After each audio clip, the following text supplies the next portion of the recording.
Hello and welcome to the Groundhoppers Guide. This is number 7.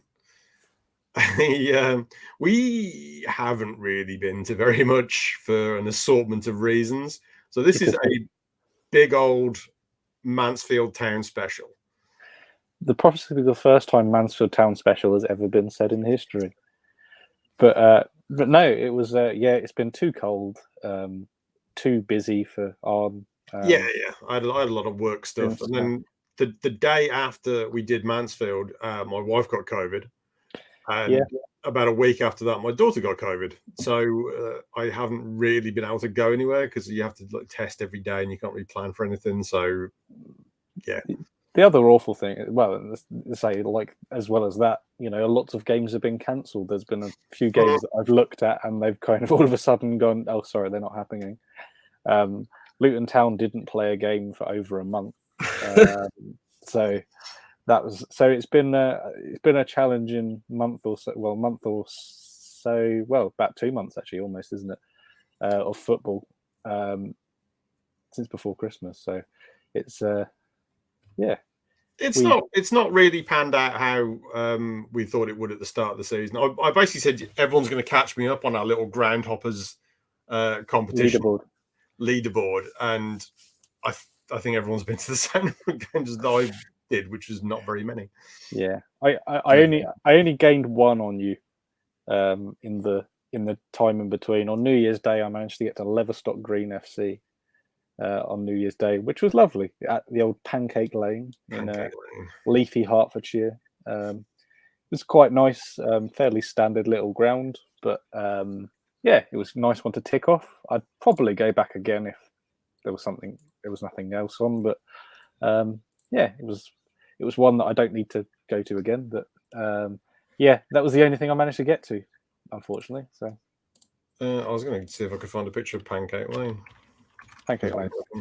It's a wonderful name. They don't serve pancakes in the cafe. I feel that is a missed opportunity. It is a missed opportunity, or even crepes. Not even a crepe, That's Pancake Lane. That is Pancake Lane. That's the stand opposite. That's the Friends of Leverstock Green FC stand, which was opposite the quite nice modern clubhouse. Actually, a very modern clubhouse. But yeah, it was perfectly fine. It was good for the level. Spartan South Midlands Premier Division, I think. It might be in Division 1, but that sort of level. It is very leafy. It is very leafy. The other thing is I parked my car directly behind the goal at one end, which was always a worry when there was a wayward shot, because being at Spartan South Midlands Division 1 level, there were a few wayward shots, but it was good fun anyway. The highlight of the game being a player for Leverstock Green called Rawn Seal, and him scoring a goal, and the announcer going, "It does exactly what it says on the tin, Rawn Seal," which was possibly the best announcement I've heard at the football in my life. So, how do you even get the name Rawn? I don't know, but he's definitely in my team of the season simply for that. Right. A couple of weeks after that, we went to Mansfield. Yes. On January the 15th. So earlier in the season, we went to Walsall. We went to the Bescott, and we saw Walsall versus Mansfield. Yes. And when we were planning on doing something on this weekend, on the 15th of January, there were a few options. There were a few options. There was a couple that we looked at, but the fact that it was Mansfield versus Walsall and it was the reverse of the fixture that we'd seen earlier in the season, we thought we'd swap around and see how it was like from the other end. Because the Mansfield fans at Walsall, mental. They were bonkers. There was flares going off, and there was kids waving their shirts, running around with their shirts off at the front. So it was like, well, let's go and see what it's like on the other side of the divide. And I think we were quite happy with it. Yeah, for the one goal. I'm very fond of both clubs now. I think I think the one call, it felt as you sort of walk towards it, it felt gargantuan. Even if it's not the biggest of grounds, it did feel big. That tiny little staircase there is probably not the best. Yeah, Represent. There you go. That is a big stand. That's a stonker of a stand. That that's the one we sat in. Yeah, and kind of about it. You did mention it's the oldest league football ground in the world, wasn't it? That's still in use. Yeah. So the continuous use. Yeah. Continuous use. So the Bramall Lane was used for sporting events prior to Field Mill, which is Mansfield's ground. But the Mansfield ground was the first ground that had a game of football on it that's still in use as a professional team. The first to be built as a football stadium. It's like how there's about 15 places that claim to be the first pub in the country. It's like, well, we're the first place to sell beer. So Bramall Lane is an older ground, but Field Mill had football on it first. It was the year before Bramall Lane, so it was 1861. And they played football at Field Mill ever since. Mansfield town themselves have only played there for about 100 years. Yeah, the ground's been there for a lot longer. Yeah, and it's a wonderful example of I want to say a 70s sort of stand. I don't actually know the age of the stands, but the big stand we was in, the name of which escapes me. That's the Ian Greaves stand. I've got that on my ticket there, the Ian Greaves stand. I want to say that looked like a bit of a 70s or 80s stand. But, so they had it renovated. So before they renovated it, that was like the oldest part of the ground. Yeah. I'm also looking for the date. Yeah.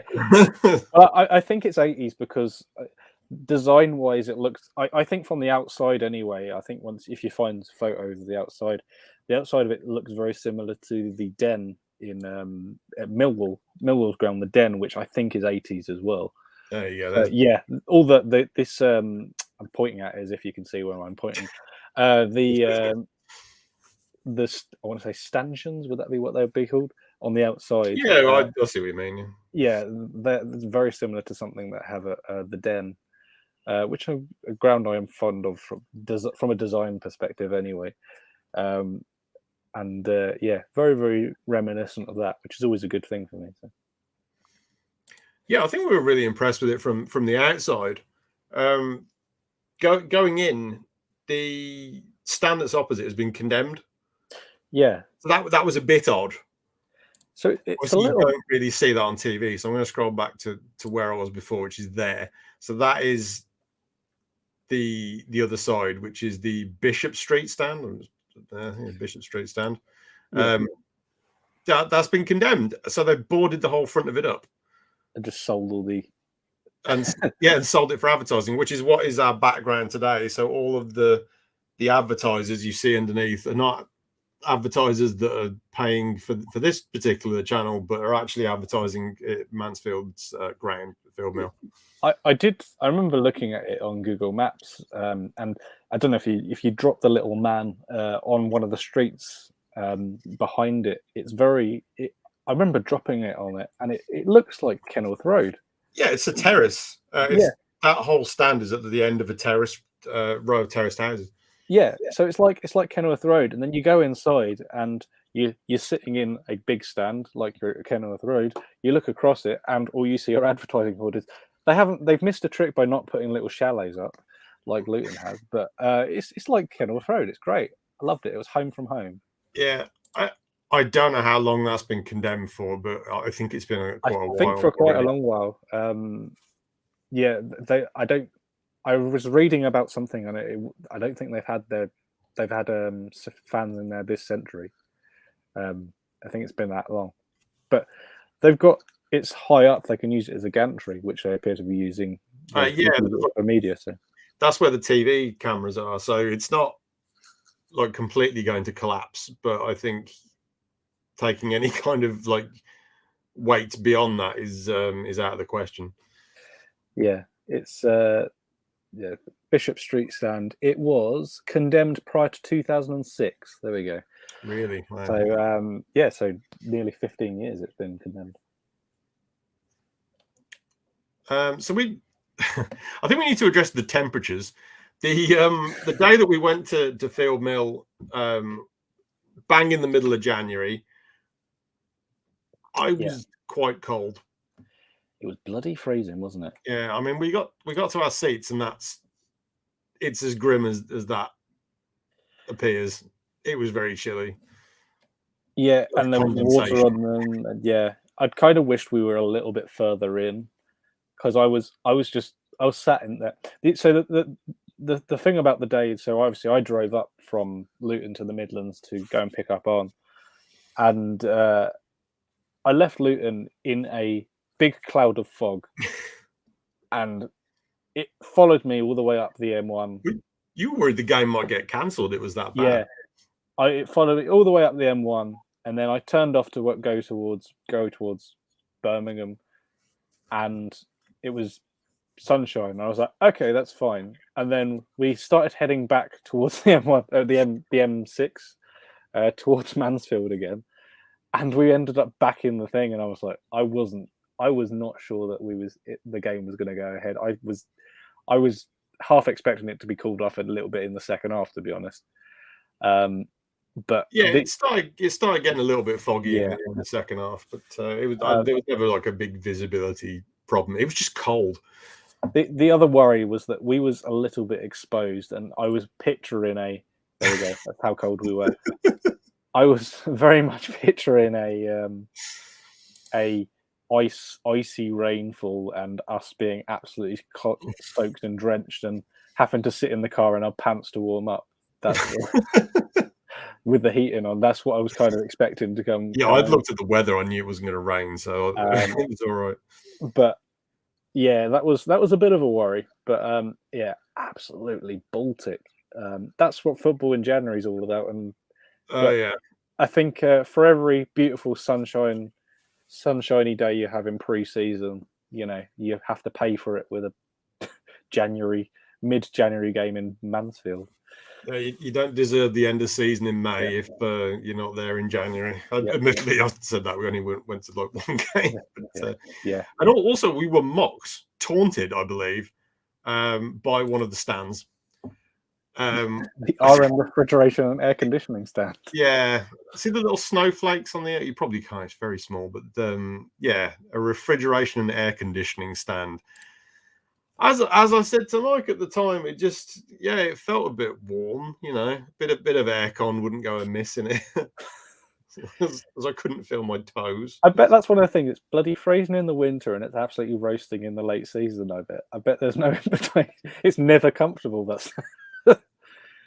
Nice to also have the that's the other professional football ground in the world that's on the opposite end. That's not sponsored by any refrigeration at all. No, I don't know who sponsored that one.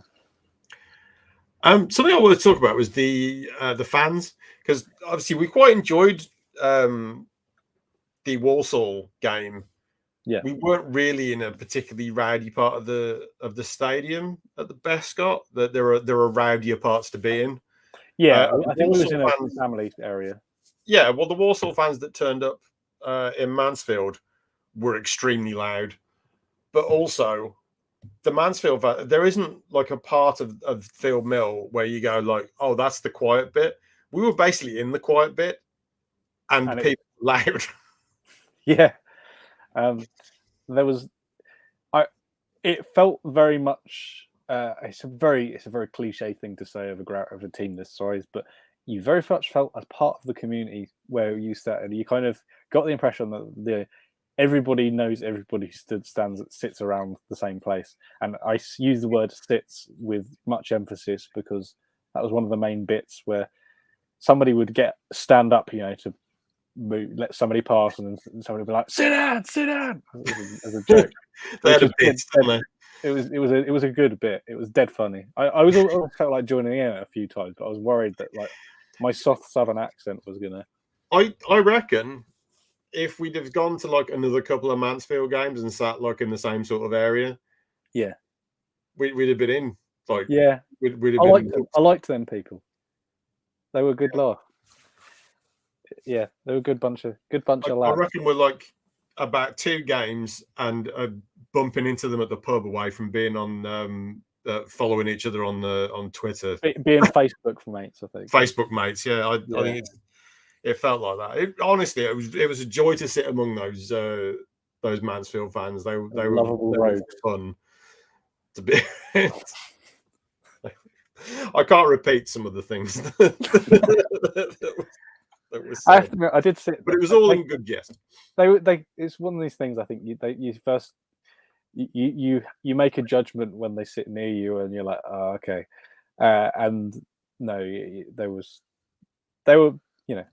great people. So, although you did say you think that there's people around with just sus that I was Southern.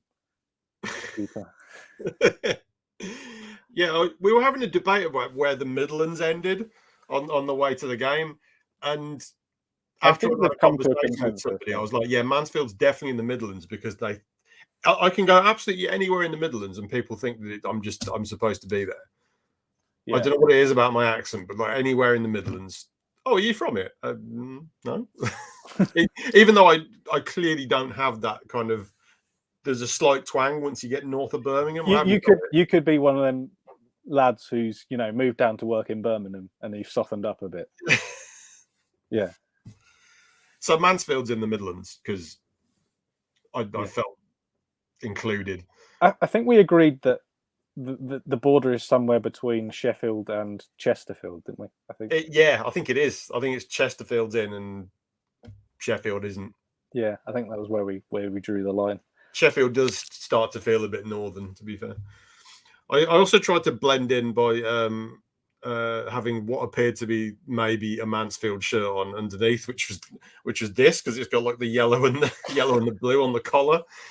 This is a Parma away shirt from about 20 years ago or 15 years ago or so. Yeah, I didn't wear this.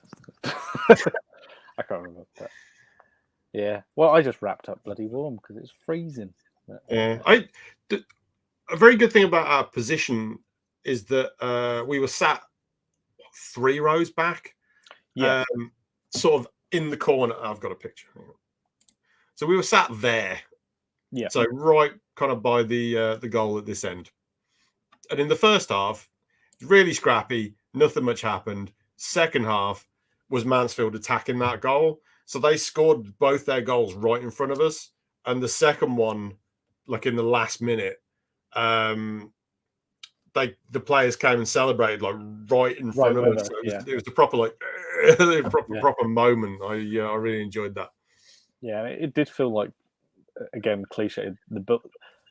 Attacking towards that goal, it felt the ball was being sucked in. That's how foggy it was at the end there. Yeah, very foggy. But the ball did feel like it was being sucked in, sort of at that end, which is. It's a good time. It's a really good time at the football. I could have done with it being about like 5 degrees warmer. Probably would have just took the edge off it a little bit. Would have been brilliant in April. Yeah. It's one of those grounds where, like, I wouldn't be opposed to going back. No, I agree. I think it's the same with Walsall. I think Walsall and Mansfield both really, really great grounds. Yeah, it's a nice level where the fans are really into it and they love the team, but the expectations are kind of tempered down a little bit on what you get at the higher up the leagues. I think you get more frustration the better your team is, if that makes sense. Yeah, no. Every Premier League fan is constantly moaning week in, week out that, oh, we're terrible, we're bad, apart from, I guess, Man City, because they're leading the league. Whereas I think you go down the divisions and that level of expectation isn't there. And I'm not going to say that it's more fun, but there's less pressure on the players and they're free to just play football. Yeah, I think once you get, I've kind of, it's a thing I've always believed, and I really, there's no difference. Genuinely, I don't think there's any difference between the bottom half of League One and the top half of the conference, there is literally no difference in the level of football. It is exactly the same. You could put Wrexham in League One and they'd finish about 10th. It's kind of the way that football is. So, and I think everything in that sort of sweet spot is brilliant. Like all the clubs are great. Well, most of them. I immediately thought of 3 that weren't. Was one of them MK Dons? Yes. All the clubs are great in that thing, apart from the ones that aren't. I think, like you say, the expectation. But there's also you can very easily get a really good run of form, and you immediately you can have half a decent season. You're in a division above with this, so I do really like this sort of level for me because it's professional, but I think a lot of my favourite teams that I've been to see this season, I'm going to reel a few of them off. I think Charlton, Shrewsbury, AFC Wimbledon, Port Vale, Walsall, Mansfield, Bromley. It's all sort of in the same wheelhouse area, yeah. Whereas like I've been to championship games a lot this season, and I haven't had as much fun at them as I have at the lower levels. There's almost too much riding on the championship. I still believe championship is the best league in the country by far, but I think the standard of football that I've seen was really good, but I didn't enjoy the games anywhere near as much as I did the ones that were lower down. Yeah, it's just I find it's just I think because there's so much riding on, they can be very cagey, which they're kind of I don't feel that's so much of a thing in the. I don't think that's a selling point for going to watch football. Is watching something where there's so much at stake that the players are overwhelmed, and it's just not a good time. Yeah, for the neutral, shall we say? Yeah, for sure. And the quality of player you have at that, the championship level, you want to see a Mitrovic scoring four goals in a game because he could, but he doesn't because it's just so bloody cagey for someone like Fulham. Because a loss for Fulham is catastrophic, really, at this point. On something a little less serious, we have we are big fans of the mascot. Yes. So we had a mascot at Mansfield who I think he's only outdone by Hayden at Wimbledon for mascot quality, and that is Sammy the Stag. Oh, he was great, charging into battle there. Look at that. He had a little bit of trouble with his antlers with the flag. I'm not entirely convinced that the head is designed for the person underneath him. I was terrified it was going to fall off.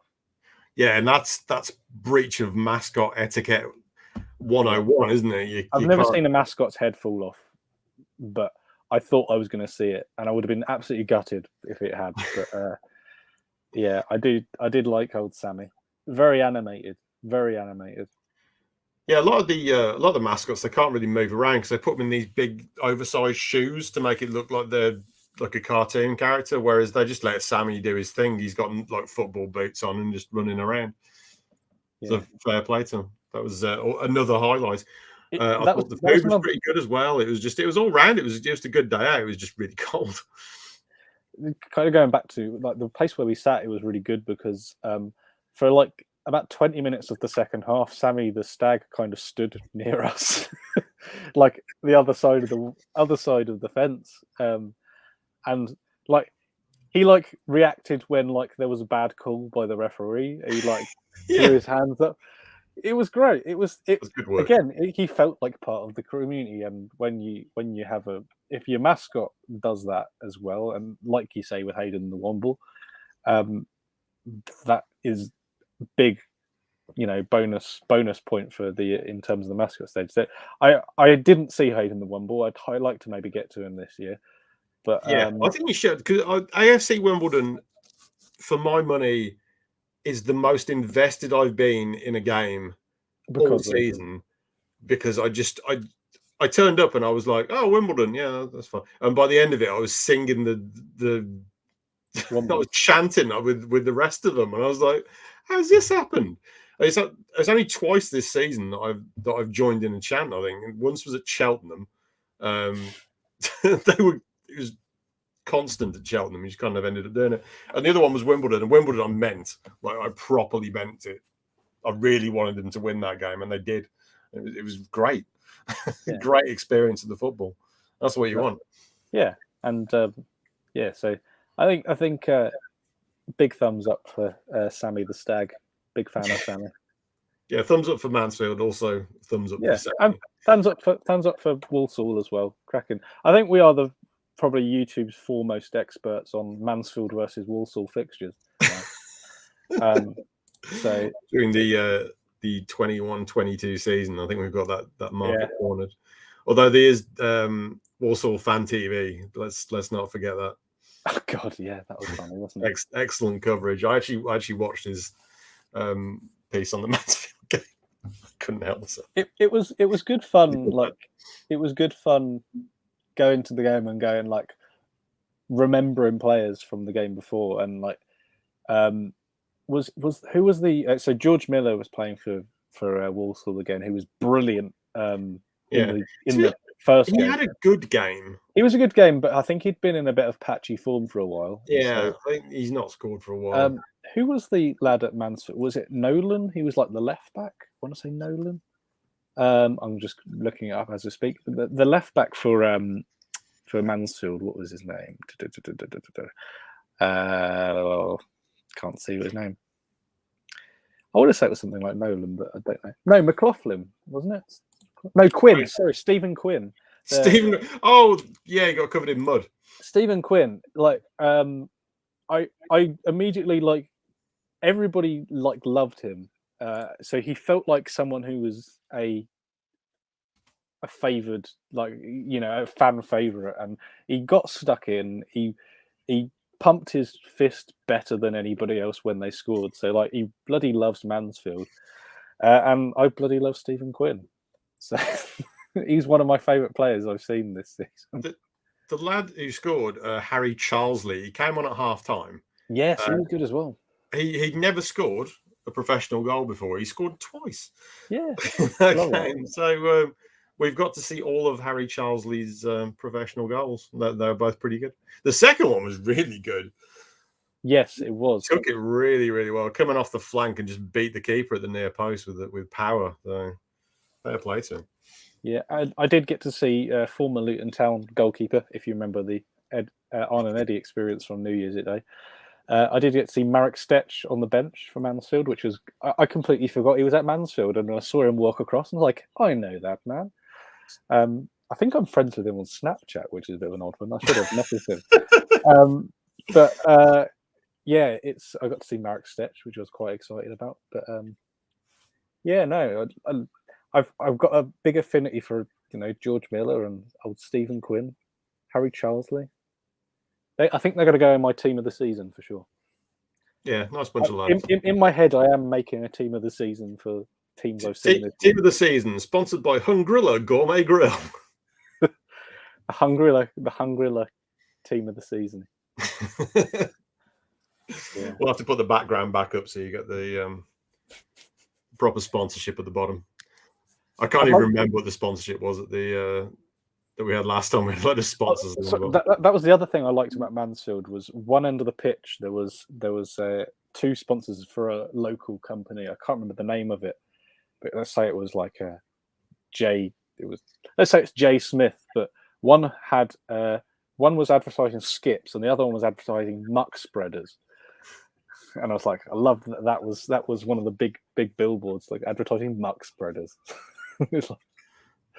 Sadly, it's not in the background there. Yeah, it's not in there.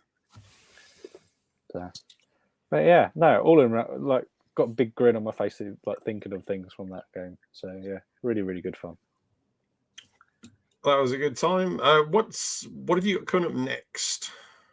What have I got coming up next? I've not. Well, I was hoping to get. not next FA weekend. Cup, weren't you? There's the FA Cup weekend coming up. I was hoping to get to one of the London grounds, if not two, but Palace, Spurs, and Chelsea have all sold out. So that's a bit of a bummer. So I'll have to see what's around. I was looking at next week. I'm going to be, and something's flashed up on my screen. Next week I'm going to be working down in London for a week, and I might pick up a non-league game in London.